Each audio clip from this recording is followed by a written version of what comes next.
Hey guys, ECW fan, the collector here, and it's time for another latest comic book finds volume. Now, a few weeks ago, you saw me shoot a video at Snooper's Mall, which had a great booth, and that booth has been there for a while, and he's had some good comics. So I found some good dollar issues, and he was having a good sale, so I did pretty well. I racked up some good issues, and I completed a good run of I filled in some issues for my runs. Uh, Filled in some issues of Captain America, Iron Man, Fantastic Four, and so let's go ahead and let's show what we picked up here. Or what I picked up, I mean. But I'm gonna show you. I mean, what? You get the point of it. Anyhow, I'm thinking that Booth was a comic book shop guy. He's probably owns a comic book shop, and he's been bringing stuff there to just sell at the antique shop just to get rid of, to run off. Because he had so many copies of Daredevil 279, and he had so many copies of, there was a number one, Ravage 2099, number one. He had so many copies of it, so many different boxes. So he had a bunch of stuff that a comic book shop would have. But he did have some good cherry-picked issues. And months earlier, I did pick up some good Justice League of America issues that I needed. And I was able to fill in a bunch of the run there. So here I filled in some good runs of Marvel. One of the books I picked up early was the film adaptation of Batman and Robin with this beautiful cover. And this is by Dennis O'Neil, Hidalgo Diamaggio, Bill Sinkwitz. This is a great cover. I love the cover of this, and like I said, not bad for the price I paid for it. I mean, I paid cheaper in that booth than when it come out. But look at that. That's a beautiful cover. I mean, the movie was god awful, but the cover could sell the movie. So that was pretty nice. Now I picked up another issue of Batman, and I'm trying to get the newer issues of Batman cheap. I don't want to pay no $5 a piece, so I've been going to cons, and I'm going to fill in the run up to where I can get to. And like I said, I'm not going to pay for new issues. I mean, they're just too expensive. They're like $5 to $6 an issue now, and it's just not worth it. So for $1, I didn't mind picking up Batman 114. Nice little Fear State cover. So I'm going to fill in the run like this, and then I'll read the issues eventually and get caught up. I got Batman number 119. I got Batman number 126, Chip Zdarsky run. And they said he's going to be on Batman for like the next 2 years, I believe.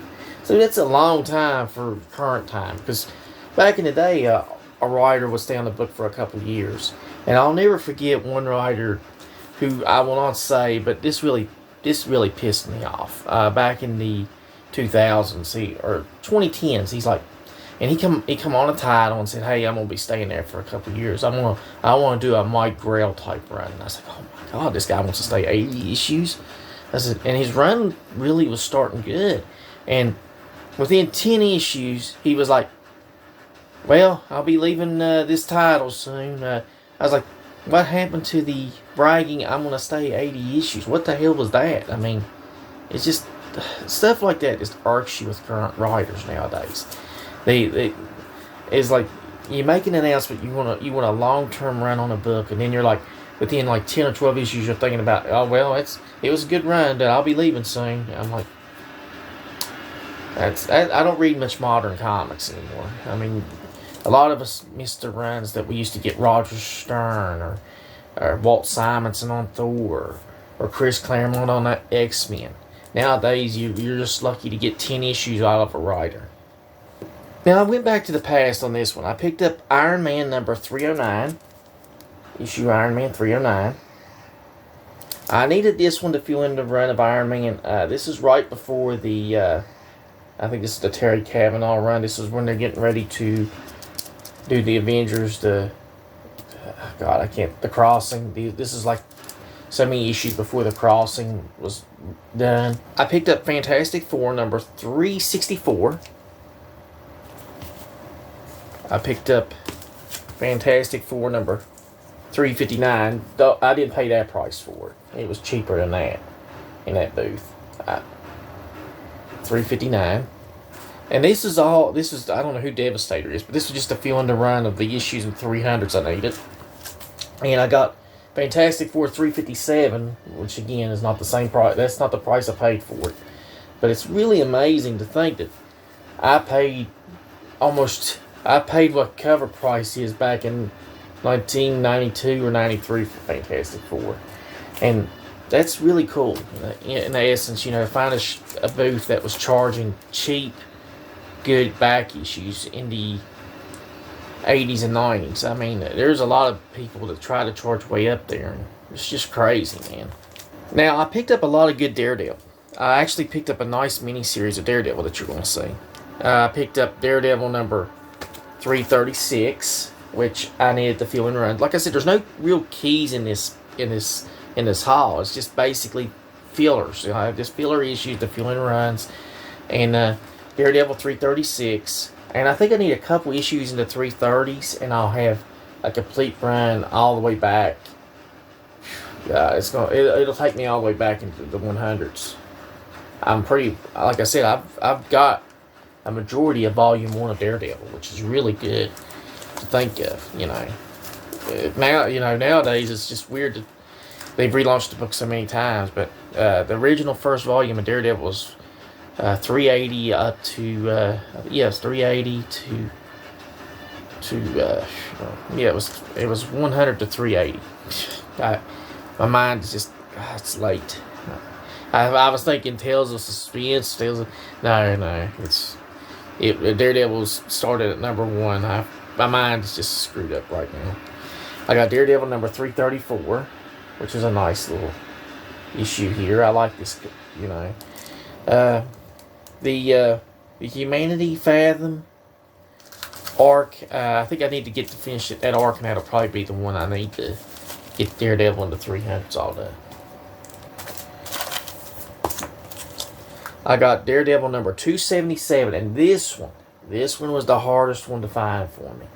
I felt like 6 or 7 copies of 279 in there, and I'm like, God, money, I need 277. And finally, when I pulled this issue out, I was going to sit there and do a run around that booth and with my arms, yeah.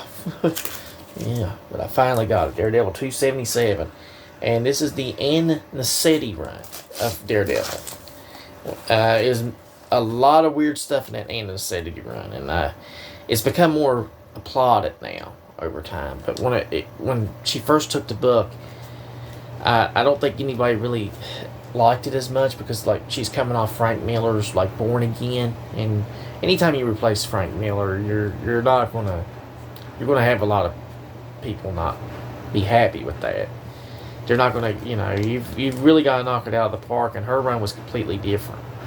So that's one of the things, you replace a popular writer, it's not easy. So here we go. Now here's the books the miniseries I picked up. I got Daredevil Yellow number 1 with Jeff Loeb and Tim Sale, and Tim Sale recently passed away. And this was a nice little find to find in there. Rest in peace, Tim Sale. You did a lot of good art. His work on Dark Victory and all those Jeff Loeb series is like this was really some of the best stuff. I got Daredevil Yellow number 2. This is The Measure of a Man. And the Daredevil Yellow is about the yellow and red costume that Daredevil first wore for 6 issues in the first Daredevil volume. Daredevil number 3, Daredevil Yellow stepping into the ring. And Daredevil Yellow number 4. And they didn't have 5 and 6. I tried to find it. I'll have to pick that up at a con when we go. So I can complete Daredevil Yellow. So that's one I'm going to have to look for at a con. I need those 2. Okay, now we're going to Captain America. And I got quite a few issues of the Cap. I got one of his annuals. I got annual number 9. He had 4 different annuals of number 9, copies of number 9. And he had one that was expensive, $2 for it. And I was like, no, I find it cheaper, and I did. I found it cheaper in the same booth. So I like this cover, man. Iron Man is just shooting Cap, like, Iron Man and Captain America, never getting along.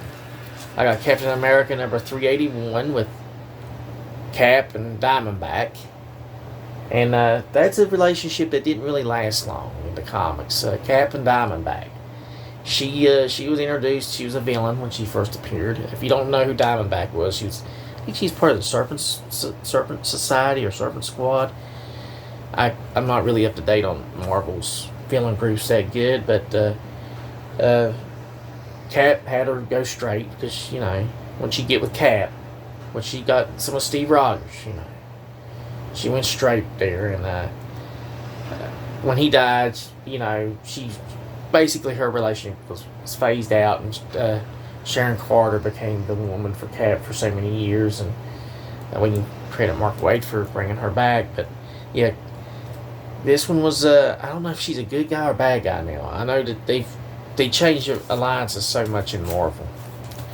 I got Captain America number 379, Inner Nefarious, with Quasar and Cap sitting there. Inner Nefarious. I got Streets of Poison with Cap with issue number City on Ice. Streets of Poison, baby. Streets of Poison. I got Captain America 371 with Diamondback, and Cap and Diamondback are having a date night, as you can tell. This is when they was a couple there for a while. And I got Captain America number 271 from the 80s. And like I said, don't pay attention to that price. It was $1. But that's one of the things I liked about it. The guy had some good cheap issues in there, and I was able to fill in some good runs. And he wasn't expensive, man. He wasn't expensive on his comics in there, which is really nice. Because some of these people out there, man, they're pricing 80s comics insane now. And filler issues, insane. I saw that, and I was like, really? Man, that's wow. Now, I did pick up a DC book, a back issue, and this has surprised me. This is from the 70s, and this was $1. And I for $1, from the 1970s, and I picked this one up. I think Eddie will get a kick out of this one. Dragon is a kung fu master, but his foe studied with the greatest. You know who that is. That's Bruce Lee, baby. Richard Dragon is fighting Bruce Lee, son. He's fighting Bruce Lee. That's pretty cool. I had to get this one. I might get this whole series. I mean, I know the series ain't expensive, and I've got so many of the keys out of it.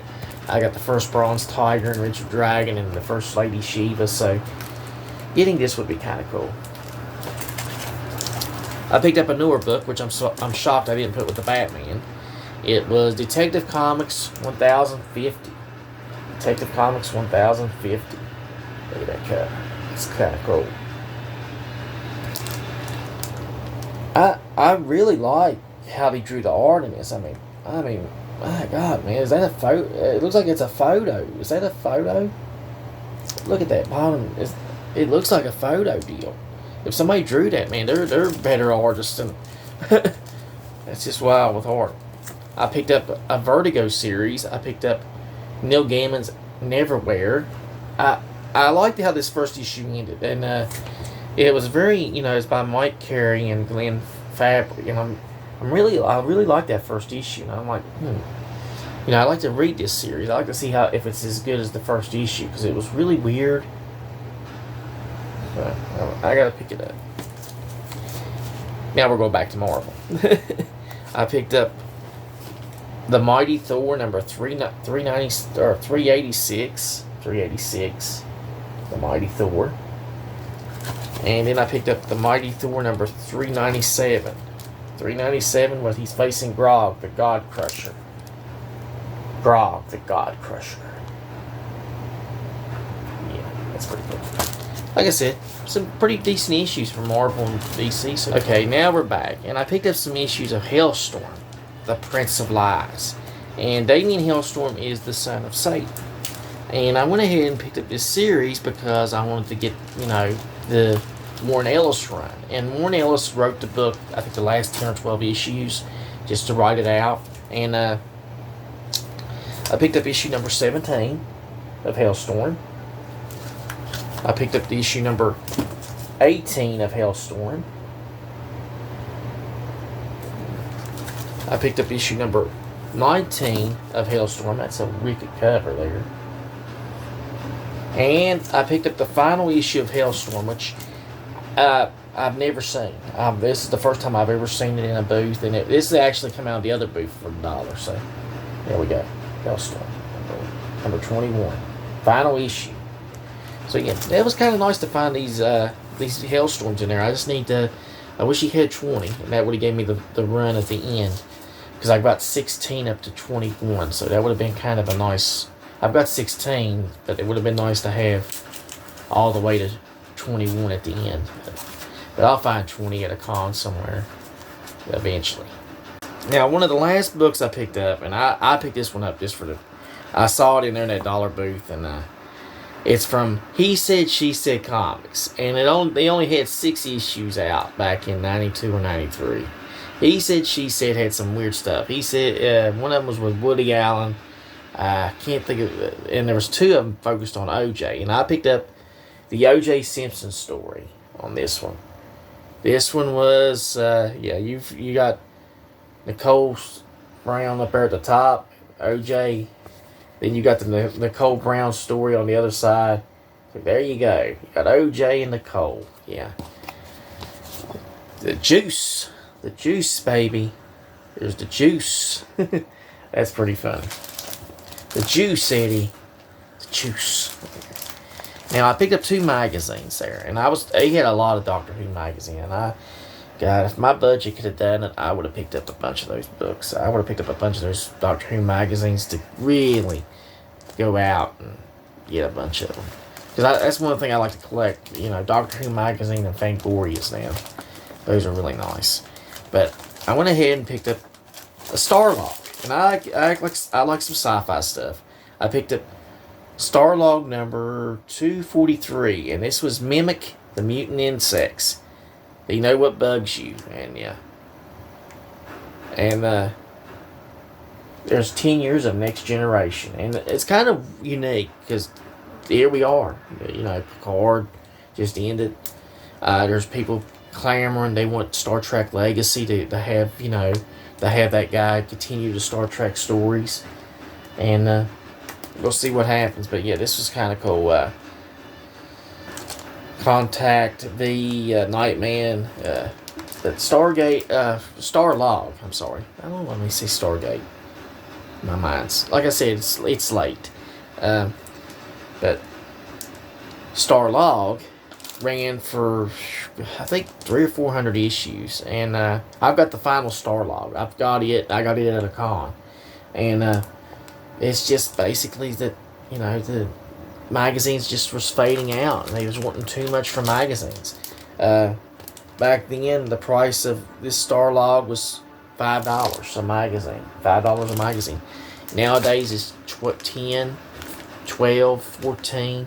It's insane, man. The new Fangorias, they want almost $20 an issue, and it's just nobody can buy it. Nobody can afford the magazines, and they just sit. They just say it because they've had those same magazines. I went to Cheap Thrills, and they've had them for months and months. It's just nobody wants to buy them. Nobody's gonna pay that price for them. And the internet's king now, so he killed magazines like Starlog off. Now the final one I picked up was a Doctor Who magazine, and I picked this one up, and it's got Nicholas Courtney on the cover, and this is issue 226, and this is him as the Brigadier. And yeah, I love me some Doctor Who. I'm a big Doctor Who fan. Eddie will tell you.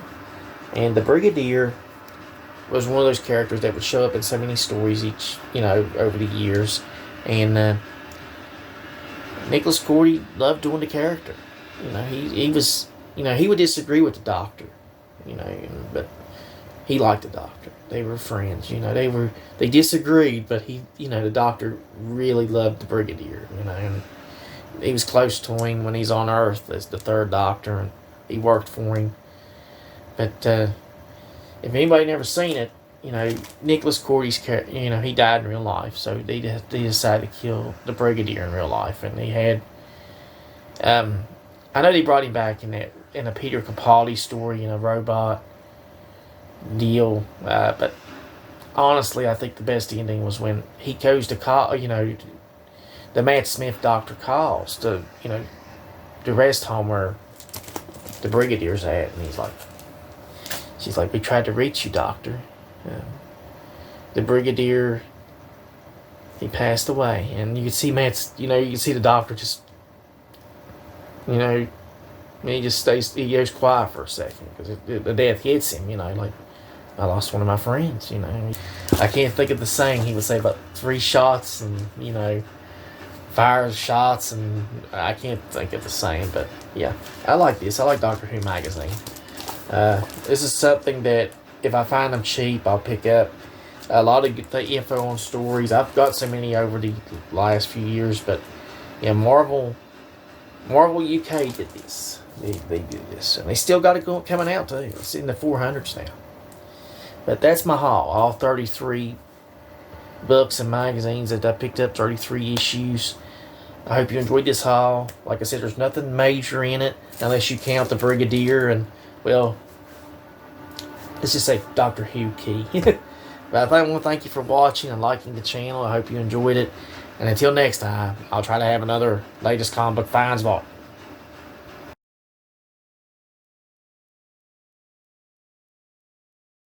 Doctor, I'm so sorry. We didn't know how to contact you. I'm afraid Brigadier Lethbridge Stewart passed away a few months ago.